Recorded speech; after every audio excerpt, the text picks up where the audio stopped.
Oi gente, tudo bem com vocês? Recentemente eu terminei a leitura desse livro aqui, Feminismo para Todo Mundo, da Bell Hooks. A Bell Hooks é uma teórica, uma pensadora, vou ler aqui. Bell Hooks é uma aclamada intelectual negra, teórica feminista, crítica cultural, artista e escritora. Achei legal que aqui na orelha aparece a foto dela com a amiga, tá vendo? E aí aqui tem a explicação. Na foto, a autora aparece ao lado de sua grande amiga, April, no início da década de 1970. De acordo com Hooks, raça não foi impedimento para a conexão entre elas. E a vivência proporcionada pela amizade fez com que descobrissem juntas que a sororidade é poderosa. Então, neste vídeo, eu vou ler alguns trechos do livro, trechos que me marcaram. Então, trechos que eu selecionei porque me marcaram muito, gostei muito do que foi dito, do modo como foi dito. Na verdade, eu gostei do livro inteiro, mas assim, são trechos, né, que eu selecionei que me marcaram e aí que dão uma visão bem panorâmica, assim, do livro. Mostram bem, assim, do que se trata, como que ela fala, como que ela expõe os pensamentos e tal, e quais pensamentos são esses, né, dá uma visão bem boa, eu acho. E aí eu vou fazer alguns comentários meus, assim, também ao longo do vídeo, alguns comentários mais colados na fala dela, outros mais colados à minha experiência. Mas enfim, é um vídeo pra mostrar este livro pra quem não leu e recomendar. Vamos lá? 1.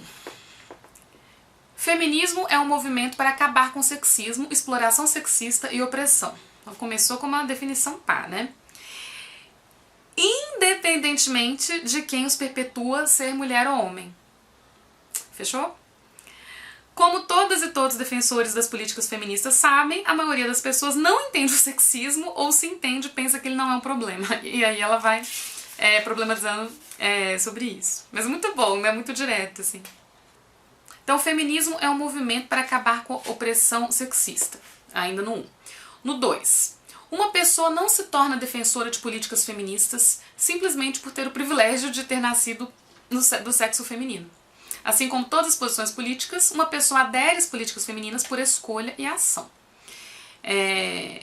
Aí tem outra parte aqui. Os homens se beneficiaram mais do sexismo do que as mulheres. Então, como consequência, é menos provável que eles quisessem abrir mão dos privilégios do patriarcado.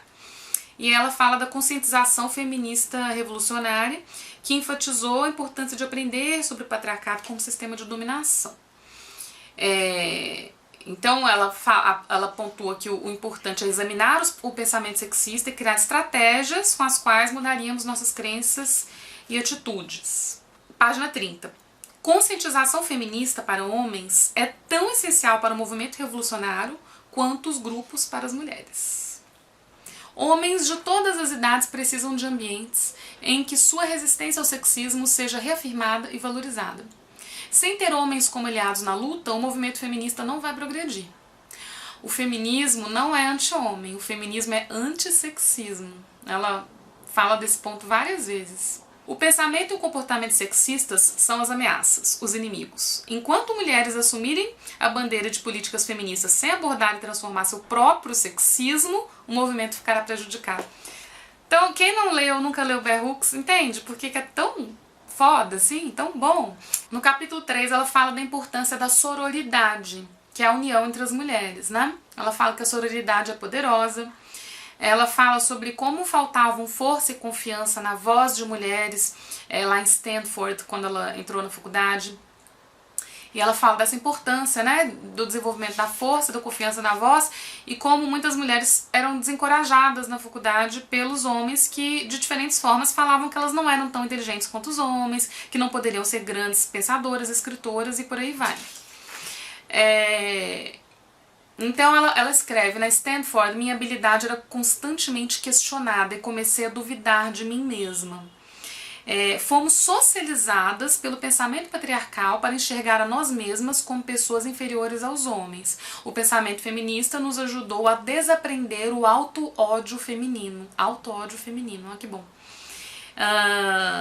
Então é muito interessante isso. São duas pontas, né? Uma ponta é o fortalecimento da nossa autoconfiança e outra ponta é buscar desmontar esse pensamento na sociedade, né? Não é só apontar o dedo e acusar quem está reproduzindo esse pensamento, são duas coisas, né? Porque senão a gente fica numa chave só reativa, né? de apontar. Olha como estão fazendo a gente ser, acreditar que a gente é, não. E a gente acaba sendo por causa disso que nos fazem acreditar, né? Você repete pra alguém, você é idiota, idiota, idiota, a pessoa fica crescendo achando que ela é idiota. Então, isso é ultra importante, desmontar, mostrar como que isso acontece com as mulheres, como a gente acaba sendo educada para confiar menos na gente mesma. E por outro lado, é importante a gente olhar para si e buscar essa força que, independentemente desse discurso continuar existindo, né? É óbvio que é mais difícil com o discurso, mas assim, aí eu já tô interpretando, tá, gente? Já saí do texto. Mas assim, tô misturando, na verdade, mais do que interpretando, tô misturando com o que eu acho. Enquanto mulheres usarem poder de classe e de raça para dominar outras mulheres, a sororidade feminista não poderá existir por completo. Tão importante isso. Uma vez eu vi uma mulher super feminista e muito assim, com um discurso muito foda, sabe? Ajudando várias mulheres a acenderem luzinhas dentro delas, assim, gritando com o empregado da casa dela, assim. Eu tava lá, então eu vi. E aquilo me doeu tanto, assim, porque ela não gritaria com uma amiga dela, sabe? Eu tava lá tomando café, chazinho, sei lá. Ela não gritaria comigo. E gritou com o empregado. Então, no capítulo 4, ela fala sobre a maioria de nós foi socializada por pais e mães e pela sociedade para aceitar pensamentos sexistas. Eu já vi um monte de gente falando assim, mas mulher também reproduz machismo, Ana. Meu, tá, isso é um ponto, tá aqui no livro, beleza? Tudo bem. A gente é socializado para isso, os homens também. Tá? O nosso inimigo no feminismo é o sexismo, né? Não são os homens, não é ficar apontando dedo, falando que mulher faz também, vamos avançar, né? Eu acho muito bom a maneira como ela coloca, realmente é uma aula. Mulheres são socializadas tanto conscientemente quanto inconscientemente para ter ansiedade em relação ao corpo. Lembrei de uma vez que eu tava conversando com uma roda de meninas que eu tava entrevistando faz tempo, meninas jovens, assim. E aí uma delas tinha uma encanação com o tamanho do mamilo. Bom que eu apontei aqui, né? O tamanho do mamilo. Ela achava o mamilo muito grande. O mamilo não, a auréola, na verdade. Ela achava muito grande e queria resolver isso por uma cirurgia, com uma cirurgia plástica. E aí o tema da mesa era exatamente feminismo, o tema do debate. Era um grupo de pesquisa, na verdade, acho que eu participei. Eu tava mediando, assim. E eu perguntei pra ela, você acha que se você fosse homem você teria essa preocupação, né? Na verdade foi uma provocação. Pode ter um monte de homem, tá, gente, que tem complexo por ser narigudo, mas a gente sabe como isso é mais pesado pras mulheres. Não se deixar abalar tanto por críticas negativas ao próprio corpo. Acho muito importante isso. Então, de novo, essa coisa das duas pontas, né? Tentar desconstruir esse discurso, essas práticas sociais, no sentido de jogar luz sobre elas, mostrar que elas existem. Olha, gente, como enchem o saco das mulheres, como pegam no nosso pé, como é difícil para uma mulher crescer amando o próprio corpo, tranquila, com aparência, sendo que a gente é bombardeado o tempo todo, né?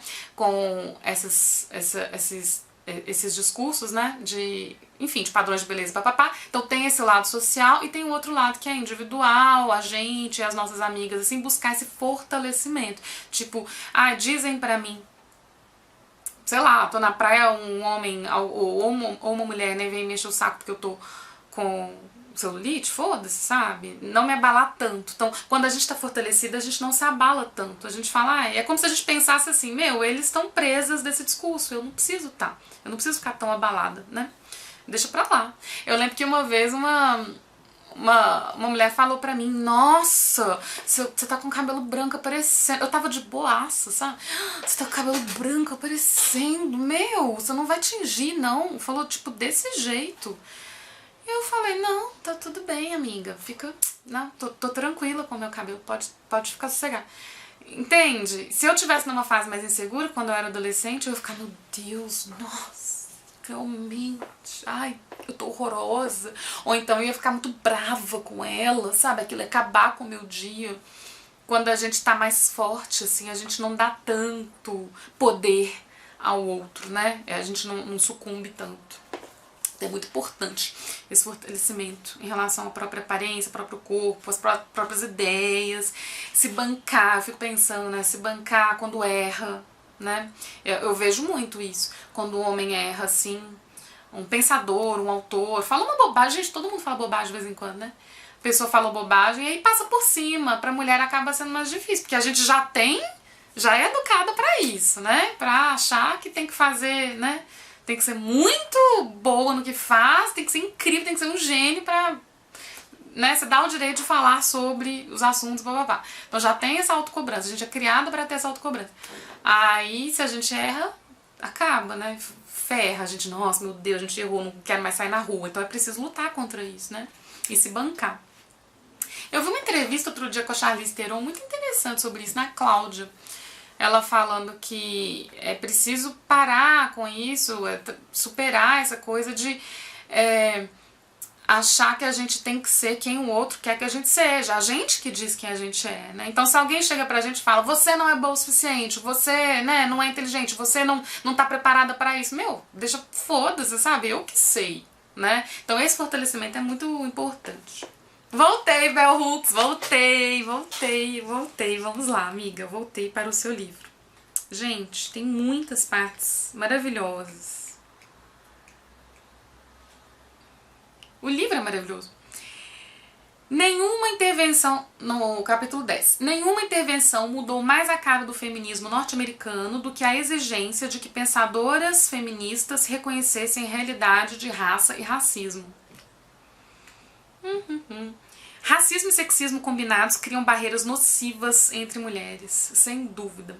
A Bell Hooks fala muito disso, né? Da questão da raça, da questão da classe, como elas precisam ser abraçadas pelo feminismo ser realmente pelas mulheres, né? E democrático e antissexismo. Então o feminismo não é dessas mulheres, né? Não é das mulheres ricas, não é das mulheres privilegiadas economicamente, não é das mulheres só que, né? Das mulheres brancas, das mulheres que tiveram, enfim, vários privilégios ao longo da vida. Não é vários privilégios econômicos, né? O feminismo é pra todo mundo. Daí o título de novo, né? O feminismo é pra todo mundo. Uma das mais divulgadas intervenções positivas do movimento feminista contemporâneo é, de longe até hoje, o esforço para criar e sustentar uma maior conscientização cultural sobre violência doméstica. Então, no capítulo 11. A violência patriarcal em casa é baseada na crença de que é aceitável que o indivíduo mais poderoso controle outros por meio de várias formas de força coercitiva. Meu, eu acho tão legal quando ela fala isso, a questão do domínio aparece de novo. Uma mãe que talvez jamais seja violenta, mas que ensina suas crianças, principalmente os filhos, que a violência é um meio aceitável de exercer controle social, ainda está em conluio com a violência patriarcal. O pensamento dela deve ser mudado. Então, assim, ela fala muito... Aqui tem uma parte que ela vai falar mais sobre isso. Antes de eu comentar, deixa eu falar aqui que eu acho maravilhoso. Olha isso, gente, é de um poder de síntese maravilhoso. Sempre que a dominação estiver presente, faltará amor. Crianças precisam ser educadas em ambientes amorosos. Mães e pais amáveis, sejam solteiros ou casados, gays ou heterossexuais, sendo a mulher ou o homem chefe de família, têm mais probabilidade de criar crianças saudáveis e felizes com boa autoestima. Em futuros movimentos feministas, precisamos trabalhar mais para mostrar a mães e pais como acabar com o sexismo muda positivamente a vida da família. O movimento feminista é pró-família. Acabar com a dominação patriarcal de crianças, seja por homens, seja por mulheres, é a única maneira de tornar a família um lugar no qual as crianças se sentem seguras, no qual elas podem ser livres, no qual podem conhecer o amor. Então ela coloca o amor de um lado e a dominação de outro. Que é incrível, me lembra aquela frase do Jung, onde há vontade de poder, não há amor. É uma coisa assim, como é que é? Onde o amor impera, não há desejo de poder. E onde o poder predomina, há falta de amor. Um é a sombra do outro. É a frase do Jung, psicanalista. Então, na parte que ela fala dos casais, ela fala muito isso. Nessa parte ela fala, né, mas ela fala depois. É evidente que, ao não criarmos um discurso feminista positivo sobre o amor, principalmente em relação à heterossexualidade, permitimos que mídia de massa patriarcal represente o movimento inteiro como uma política fundamentada em ódio em vez de em amor. Na realidade, deveríamos ter espalhado a notícia de que o feminismo permitiria que as mulheres e os homens conhecessem o amor. É muito legal isso, né? A alma da nossa política é o comprometimento com o fim da dominação. Então, de novo, né, ela definiu o feminismo como uma luta contra o sexismo, né? Porque o sexismo é isso, a dominação do feminino pelo masculino, né? Então, é o fim da dominação. Então, a alma da nossa política é o comprometimento com o fim da dominação. O amor jamais, jamais poderá se enraizar em uma relação fundamentada em dominação e coerção. Não há amor onde há dominação. Acho que tem muito mais trechos para citar desse livro, muito mais coisas para falar, mas acho que vou terminar com essa frase. Não há amor sem a dominação. Esse livro me marcou muito, recomendo muito que se leia, que se dê de presente. O pensamento da Bell Hooks é extremamente consistente, é extremamente nítido, ela fala muito bem, é muito direto, o texto muito direto, muito fácil de ser entendido, não tem nenhuma complicação, nem termos em inglês, assim, aparece na tradução, tipo... sabe, nem notas de rodapé são pouquíssimas, assim, então essa edição da Rosa dos Tempos é muito maravilhosa, gostei muito mesmo, e enfim, recomendo pra todo mundo, porque é fácil, sabe, sabe aquela pessoa que fala, não gosto de feminismo, vai que preguiça, não.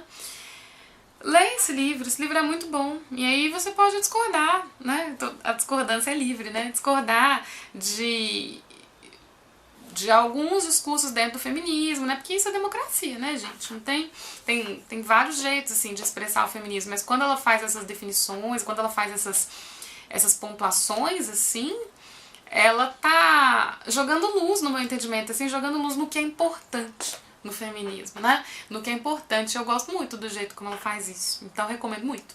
É isso, gente, espero que vocês tenham gostado e até o próximo vídeo.